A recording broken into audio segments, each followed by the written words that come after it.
Hey friends, what's up? Welcome or welcome back to the channel. If you're hearing a little bit of a humming noise, it's because I have my fan going above me. I did not realize that it was going to be so hot this early in the morning. Usually in the mornings it's like nice and cool and there's like a nice breeze, but not this morning for some reason. But anyway, hello, I am going to be sharing my breakfast with you. This is a new one to the channel, a new one to me, honestly.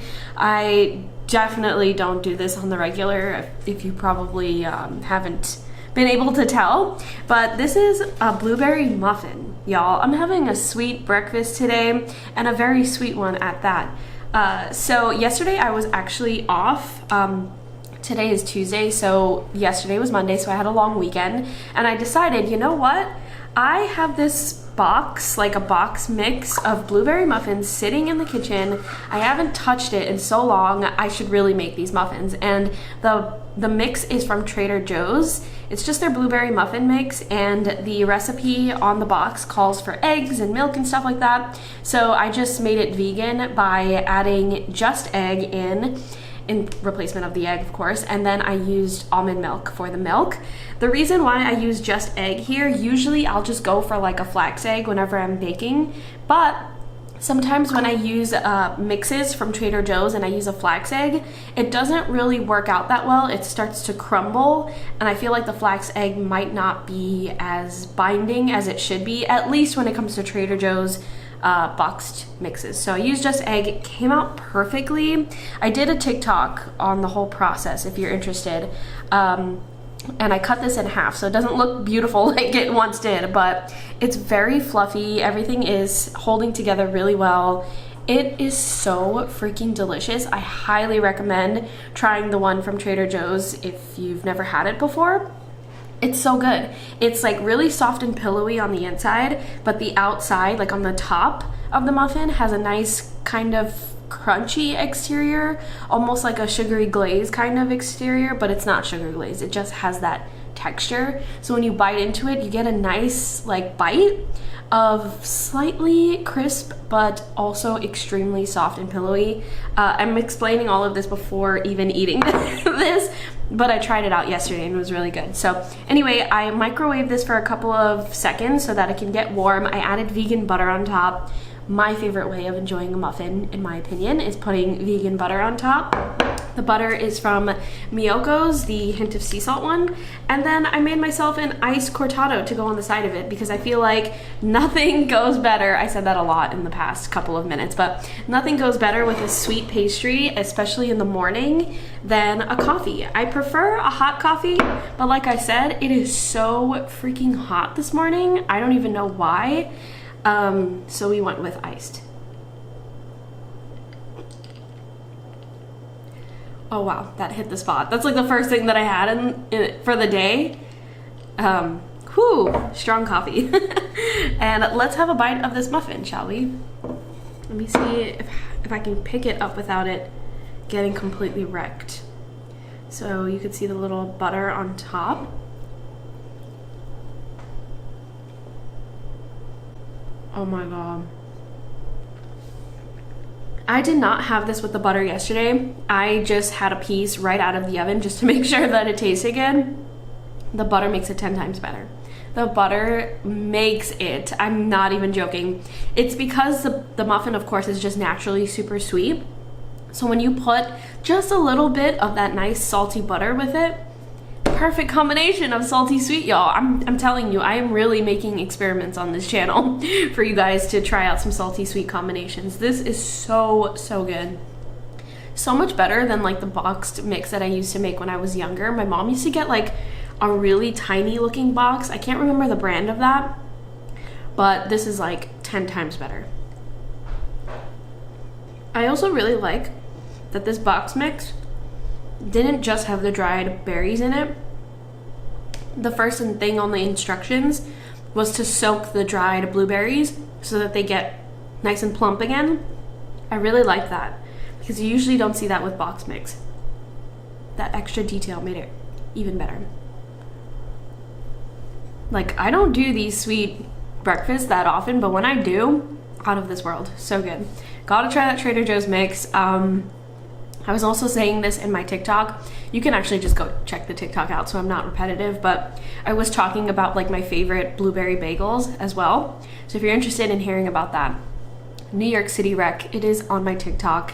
But yeah, that's my breakfast. Hello again. It is lunchtime. I'm coming at you from, do people say that? I am sitting in my office. I am actually just about to hop onto a meeting, so I'm going to have lunch while I'm having said meeting. One of those days, you know? So what I have here looks like a gigantic bowl of mess, but it's essentially me kind of zhuzhing up like leftover takeout. So I feel like I mentioned this place last week, but there's a place called Veggie Heaven.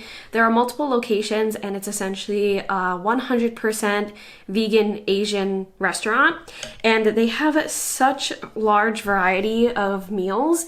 So what I went with this time I ordered was basically like a curried tofu dish. So it's basically curried tofu. There's like super firm tofu in here. And then there's a bunch of mixed vegetables. There's a large amount of vegetables in here. So I'll say there's like baby corn.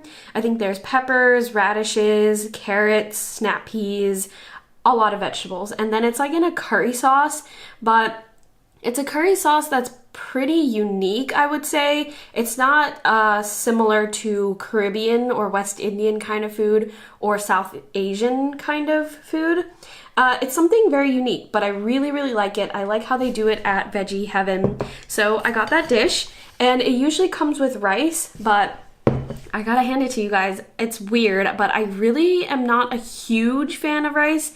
Like, I'll eat rice and, you know, I have no issues with rice, but it's not my go-to. My go-to is noodles. So I zhuzh this up by making some noodles that I had in the freezer. They're basically like hand-pulled noodles. If you live in New York City, you'll know the closest thing to that is like Sion's. So let me see if I can show you. But essentially the noodles look like this, very wide, and they very much look like they're handmade, but they're basically called like hand pulled or hand ripped noodles. And like I said, the place called Sion's in New York, which is like a chain at this point, specializes in those kinds of noodles. So if you go to an Asian restaurant, you can definitely find them. I just had them in the freezer, cooked those up, and then tossed the leftovers over it. So this is gonna be my lunch. It smells so, so good. It has such a strong like curry scent. It's really hot, so I'm kind of scared to taste it for you, but I will do my best. Start with a carrot. It is not like your typical like Indian dish, West Indian or South Asian kind of style. It is super, super unique.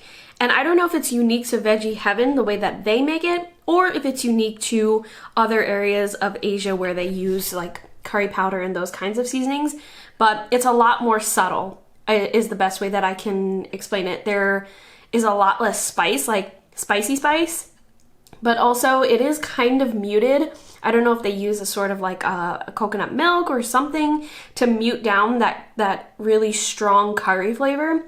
Or maybe they just don't use the large variety of curry seasonings, because if you know anything about curry, there's like multiple seasonings that go into that.